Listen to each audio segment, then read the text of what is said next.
The Sneetches and Other Stories by Dr. Seuss.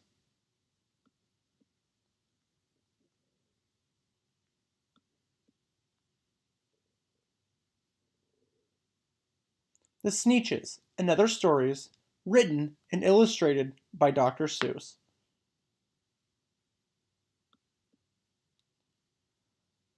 The Sneetches. Now the star-belly Sneetches had bellies with stars, and the plain-belly Sneetches had none upon theirs. Those stars weren't so big, they were really so small, you might think such a thing wouldn't matter at all. But because they had stars, all the star-belly Sneetches would brag, "We're the best kind of Sneetch on the beaches." With their snoots in the air, they would sniff and they'd snort. "We'll have nothing to do with the plain belly snort."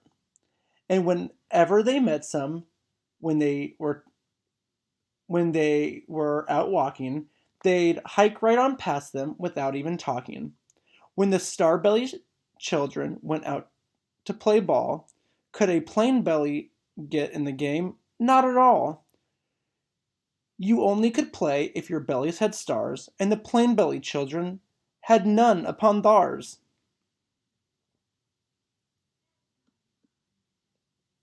When the star-belly Sneetches had Frankenfurter roasts, or picnics or parties, or marshmallow toasts, they never invited the plain belly Sneetches. They left them out cold in the dark of the beaches. They kept them away, never let them come near, and that's how they treated them year after year.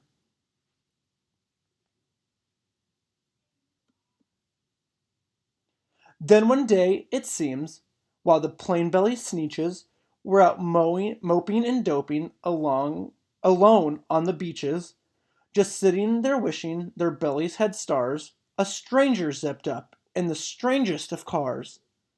"My friends," he announced in a voice clear and keen, "my name is Sylvester McMonkey McBean, and I've heard of your trouble, I've heard you're unhappy, and I can fix that. I'm a fix-it-up chappie.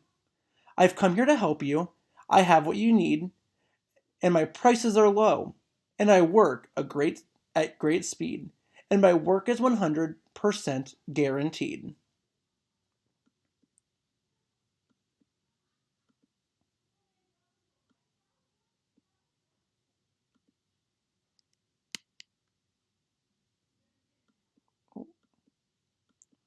Went too far. Okay. Then quickly Sylvester McMonkey put together a very peculiar machine, and he said, "You want stars like a star-belly Sneetch? My friends, you can have them for $3 each. Just pay me your money and hop right aboard." So they clambered inside. Then the big machine roared, and it clonked and it bonked, and it jerked and it burked, and it bopped them about. But the thing really worked. When the plain belly Sneetches popped out, they had stars. They actually did. They had stars upon theirs.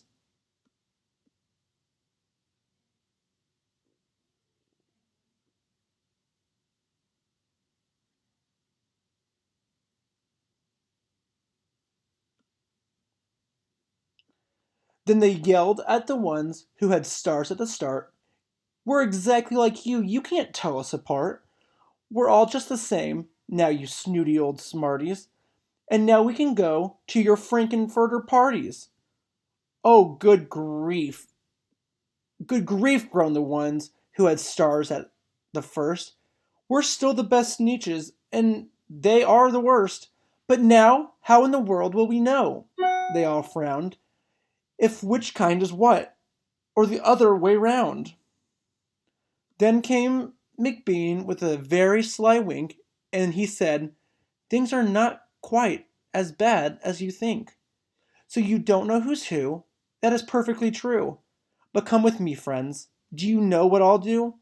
I'll make you, again, the best Sneetches on beaches, and all it will cost you is $10 eaches." Belly's stars are no longer in style, said McBean. What you need is a trip through my star-off machine. This wondrous contraption will take off your stars so you won't look like Sneetches who have them on theirs. And that handy machine, working very precisely, removed all the stars from their tummies quite nicely. Then, with snoots in the air, they paraded about, and they opened their beaks, and they let out a shout. We know who is we know who is who. Now there isn't a doubt. The best kind of Sneetches are Sneetches without. Then of course those were stars. Those with stars all got frightfully mad. To be wearing a star now was frightfully bad. Then of course old Sylvester McMonkey McBean invited them into his star-off machine. Then of course from then on, as you probably guess, things got into a horrible mess.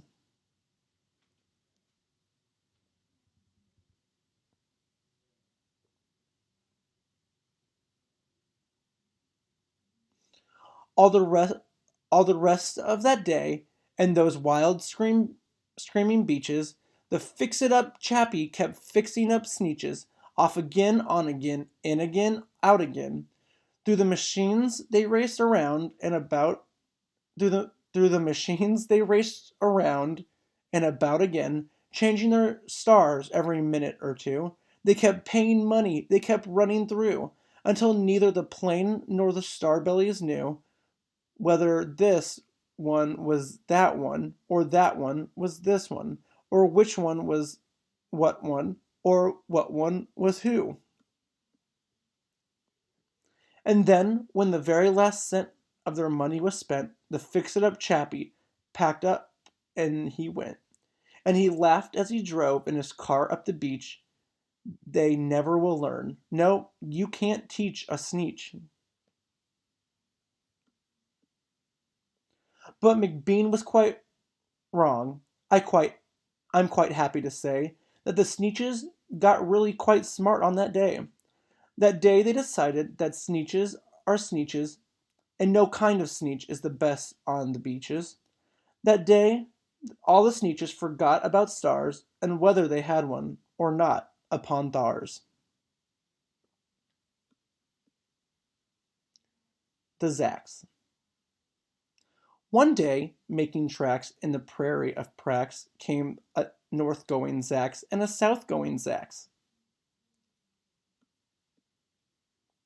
And it happened that both of them came to a place where they bumped, there they stood, foot to foot, face to face.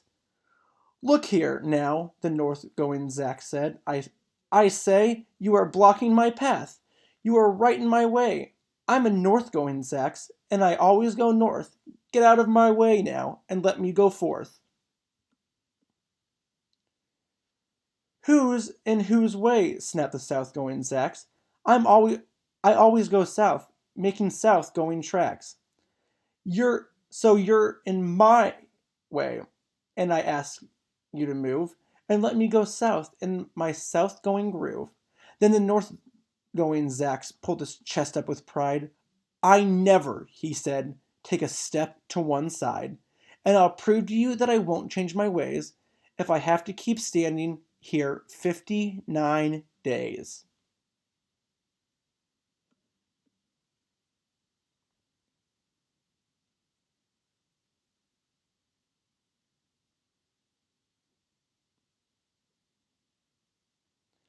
And I'll prove to you, yelled the south-going Zex, that I can stand here in the prairie of Prax for 59 years, for I live by a rule that I learned as a boy back in south-going school. Never budge, that's my rule, never budge in the least, not an inch to the west, not an inch to the east. I'll stay here, not budging, I can and I will, if it makes you and me and the whole world stand still. Well, of course the world didn't stand still. The world grew. In a couple of years, the new highway came through. and they built it right over those two stubborn Zacks and left them there, standing unbudged in their tracks. Too many Daves. Did I ever tell you that Miss McGave had 23 sons and she named them all Dave? Well, she did, and that wasn't a smart thing to do, you see. When she wants one and calls out, "You who? Come into the house, Dave." She doesn't get one. All 23 Daves of hers come on the run. This makes things quite difficult at the McGaves, as you can imagine, with so many Daves, and often she wishes that when they were born, she had named one of them Bodkin Van Horn, and one of them Who's Foos, and one of them Snim, and one of them Hotshot and Sunny Jim, and one of them Shadrach, and one of them Blinky, and one of them Stuffy, and one of them Stinky, another one Putt Putt, another one Moonface, another one Marvin O'Gavel Balloonface, and one of them Ziggy, and one Soggy Muff, one Buffalo Bill, and one Biffalo Buff, and one of them Sneepy, and one Weepy Weed, and one Prairie Garters, and one Harris Teed, and one of them Sir Michael Carmichael Zutt, and one of them Oliver Bolivar Butt, and one of them Zanzibar Buck McFate, and one, but she didn't do it, and now it's too late.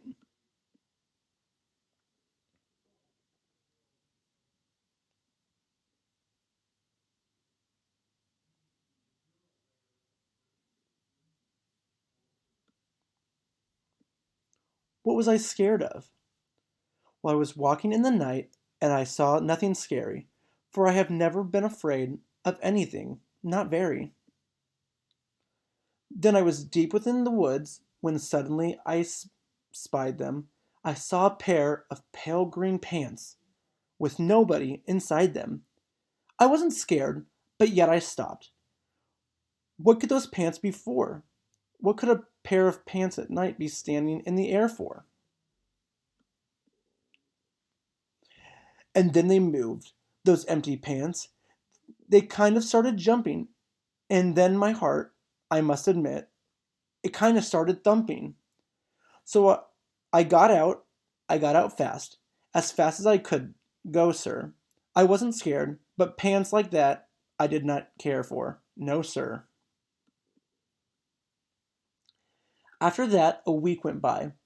Then one dark night in the Grin Itch, I had to do an errand there and fetch some Grin Itch spinach. Well, I had fetched the spinach and I was starting back through town when those pants raced around a corner and they almost knocked me down. I lost my Greenwich spinach, but I didn't even care. I ran for home. Believe me, I had really had a scare. Now, bicycles were never made for pale green pants to ride 'em, especially spooky pale green pants with nobody inside 'em. And the next night, I was fishing for doubt trout on River River when those pants came rowing toward me. Well, I started to shiver. And by now I was so frightened that I tell you, but I hate to. I screamed and rode away and lost my hook and line and bait too. I ran and found a brickle bush. I hid myself away. I got brickles in my britches, but I stayed there anyway. I stayed all night, the next night too. I'd be there still, no doubt, but I had an errand. But I had to do an errand. So the next night, I went out. I had to do an errand, had to pick a peckle of snide in the dark and gloomy snide field. that was almost 9 miles wide. I said, I do not fear those pants with nobody inside them. I said, and said, and said those words. I said them, but I lied them. Then I reached inside a snide bush, and the next thing I knew, I felt my hand touch someone. And I'll bet that you know who. And there I was, caught in the snide, and in the dreadful place, those spooky, empty pants and I were standing face to face. I yelled for help, I screamed, I shrieked, I hollered, I yollered, I cried. Oh, save me from these pale green pants with nobody inside. But then a strange thing happened. Why, those pants began to cry. Those pants began to tremble. They were just as scared as I. I never heard such a whim I never heard such whimpering, and I began to see that I was just as strange to them as they were strange to me. I put my arm around their waist and I sat right down beside them. I calmed them down, poor empty pants, with nobody inside them. And now we meet quite often, those empty pants and I, and never shake or tremble. We both smile and we say, Hi.